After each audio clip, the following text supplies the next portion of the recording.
Video पिछले cut हो गई थी, मुझे पता नहीं चला। तो फोर्स का टॉर्क का फॉर्मूला क्या होता है आपको पता होगा। Force into R into sine theta, इसे कहते हैं टॉर्क। ठीक है, ये लिखना नहीं है आपने, मैंने वैसे बताया। ठीक है, एंगल चाहिए, एंगल के साथ हमें क्या चाहिए, रेडियस चाहिए या रेडियस इसका डिस्टेंस चाहिए। ठीक है, और फोर्स का पता होना चाहिए, तभी हमें टॉर्क के बारे में पता चलेगा। ठीक है, अब हम यहाँ पर लिख रहे हैं F1 is equal multiply by N T. अब सब पूछोगे स्टूडेंट्स, आप पूछोगे कि सर एन टी क्या है। हम बताते हैं एन टी क्या है। अब मान लो कि ये इस तरफ है, ऐसे एक्सटर्नल मैग्नेटिक फील्ड लाइन है। ठीक है, अब आपको सीधा मेंशन नहीं कर सकते आर, मतलब आप ऐसे 2L, आपको क्या पता कि इसकी लेंथ क्या है। ये तो मैंने दिया है ना कि L और L है ना, तो इसको हम परपेंडिकुलर ड्रॉ करेंगे। परपेंडिकुलर ड्रॉ करोगे तो क्या होगा, यहाँ परपेंडिकुलर ड्रॉ करेंगे तो हमें से टी मेंशन की है। ठीक है, ठीक है, ये मैंने परपेंडिकुलर ड्रॉ किया। अब मुझे इसकी हाइपोटेन्यूज चाहिए। ठीक है, हाइपोटेन्यूज चाहिए, मेरे पास परपेंडिकुलर क्या है, एन टी। ठीक है, तो साइन थीटा क्या होता है, पी अपॉन एच। तो हमने साइन थीटा ले लिया और पी को लिख लिया एन टी। एच को क्यों लिया, एच हाइपोटेन्यूज को क्या लिया, 2L। ठीक है, तो हम इसे क्या लिख सकते हैं, 2L sine theta is equal to N T. ठीक है, अब हमारे पास फोर्स क्या है, फोर्स है एम बी, और ये हमारे पास क्या है, N T 2L sine theta. अब पिछला फॉर्मूला देखो मैग्नेटिक डाइपोल मूवमेंट का, मैं एम के साथ लिख रहा हूँ, M cross 2L, M cross 2L, तो ये क्या आ गया, M B sine theta, M B sine theta, ये आपका टॉर्क का फॉर्मूला आ गया। इन वेक्टर फॉर्म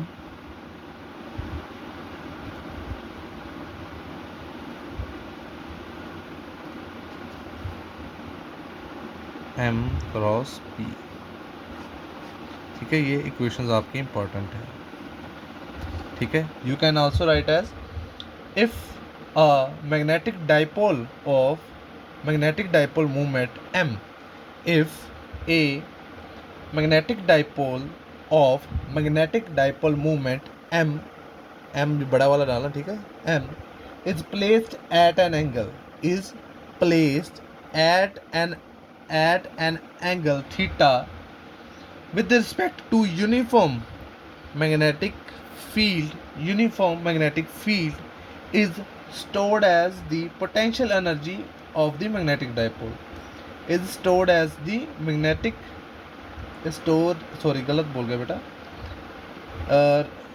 दोबारा से लिखो, if a magnetic dipole of magnetic dipole moment m is placed at an angle theta with respect to uniform magnetic field of strength b, uniform magnetic field of strength b, then torque experienced is given by this formula. ठीक है, अब हम निकालेंगे potential energy of magnetic dipole. इसकी कुछ potential energy भी होगी, है ना, ये पोटेंशियल एनर्जी कुछ तो होगी, इसका कुछ तो पोटेंशियल होगा, ऐसे कुछ तो पोटेंशियल के साथ ऐसे घूमेगी। ठीक है, तो वो अब मान लो, ठीक है, मैं इस पर फोर्स लगा रहा हूँ। ठीक है, यहाँ पर ऐसे ये फिक्स्ड है और इस पर मैं यहाँ पर फोर्स लगा रहा हूँ, बट ये नहीं हिला। एक सडन पॉइंट ऐसा आएगा कि वो ऐसे सीधा कर देगा इसको, ऐसे यहाँ से ऐसे ये सीधा हो जाएगा बिल्कुल स्ट्रेट एक सडन पॉइंट पर। इसका मतलब क्या था कि उसने एक कुछ ना पोटेंशियल एनर्जी स्टोर की हुई थी। Potential energy magnetic field, uniform magnetic field is stored as the potential energy of the magnetic dipole. उसने जो थी ना मैग्नेटिक फील्ड स्टोर की हुई थी पोटेंशियल एनर्जी के फॉर्म में, ठीक है। तो एक सडन पॉइंट आया और ऐसे सीधा स्ट्रेट हो गया, कुछ तो एनर्जी होगी इसके पास जो सडन ऐसे हुआ, हम लिखेंगे potential energy of a of the dipole, magnetic dipole लिखना, मैं डाइपोल लिख रहा हूँ, ठीक है। तो स्मॉल वर्क डन होगा, कुछ तो वर्क डन होगा in moving the dipole by small angle, है ना।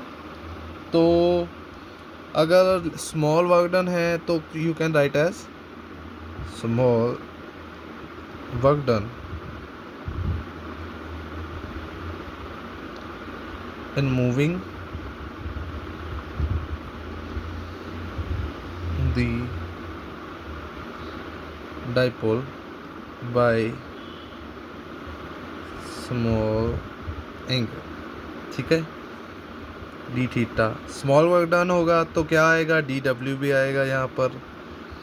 तो वो आपको पता है क्या फॉर्मूला होता है वर्क डन का, फोर्स इनटू डिस्प्लेसमेंट, एस के साथ डिनोट करते हैं डिस्प्लेसमेंट को। ये लिखना मत कॉपी पर, फोर्स इनटू डिस्प्लेसमेंट ये मत लिखना, ठीक है, ठीक है। तो हमने वर्क डन किया है, स्मॉल वर्क डन होगा क्योंकि ये तो बहुत है माइक्रोस्कोपिक नहीं हम कह सकते, है तो मैक्रो, बट एज ए देखें तो कुछ स्मॉलर फील्ड में ही है, ठीक है। डी डब्ल्यू फोर्स को हम क्या लिखेंगे, टॉर्क, ठीक है। और हमने कौन से कहाँ पर की है, ये मतलब एंगल पर किया है ना, सम एंगल पर किया है, टॉर्क किया है, तो ऐसे डिस्प्लेसमेंट नहीं आएगा। डिस्प्लेसमेंट कब आता है, जब लीनियर फोर्स की बात हो। ये टॉर्शनल है, मतलब टॉर्क लगी है यहाँ पर, टॉर्क है कुछ एंगल के साथ होगा, इसलिए हम लिखेंगे इसे T D theta, T D theta. और फ्रॉम इक्वेशन 1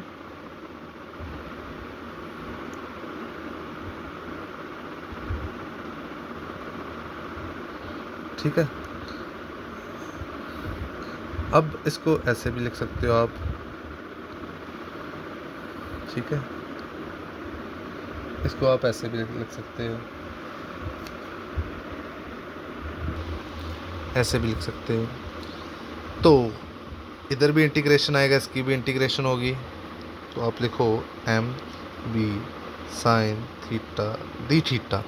हमने बेटा स्मॉल एंगल लिखा है, ठीक है। तो स्मॉल एंगल लिखा है तो इधर जो है मतलब कुछ तो स्मॉल एंगल होगा, जब ऐसे भी मतलब अलाइन पूरी तरह से लाइन नहीं होती है, कुछ तो स्मॉल एंगल होगा, ठीक है। हम इसे थीटा 1 लिखेंगे, इनिशियल थीटा 1 टू थीटा 2, मतलब ऐसे जब अलाइन भी होगा तो कुछ एंगल होगा, है ना। तो अब हम लिखेंगे एम बी थीटा 1, ये कॉन्स्टेंट्स है, मतलब इनकी वैल्यू गिवन होगी तभी ये बाहर आ जाएंगे। एम की भी कुछ वैल्यू होगी, बी की भी कुछ वैल्यू होगी, ये इंटेग्रल से बाहर आ जाते हैं, ठीक है। बट साइन थीटा नहीं आता, साइन थीटा इंटेग्रल होता है, ठीक। अब साइन थीटा का इंटेग्रल क्या होगा, ये आपने पढ़ा होगा, minus cos theta, minus cos theta,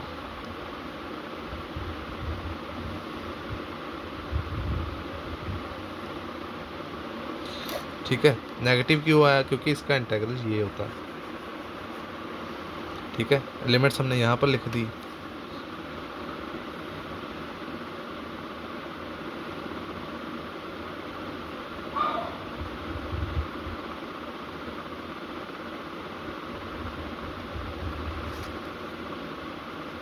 इसे लिखो क्वेश्चन 3। और आपने पढ़ा होगा कि वर्क एनर्जी थ्योरम में work is equal to change in energy, but यहाँ पर कौन सी एनर्जी की बात हो रही है, पोटेंशियल की। तो हम इसे क्या लिखेंगे, डेल यू, पोटेंशियल एनर्जी का फॉर्मूला ये रहा, ठीक है। हो गया क्लियर, क्लियर हुआ। इसे हम 3 लिख लो, इक्वेशन 3 लिख लो। अब हम इनके स्पेशल केसेस करेंगे, वो नेक्स्ट वीडियो में बताता हूँ, ठीक है।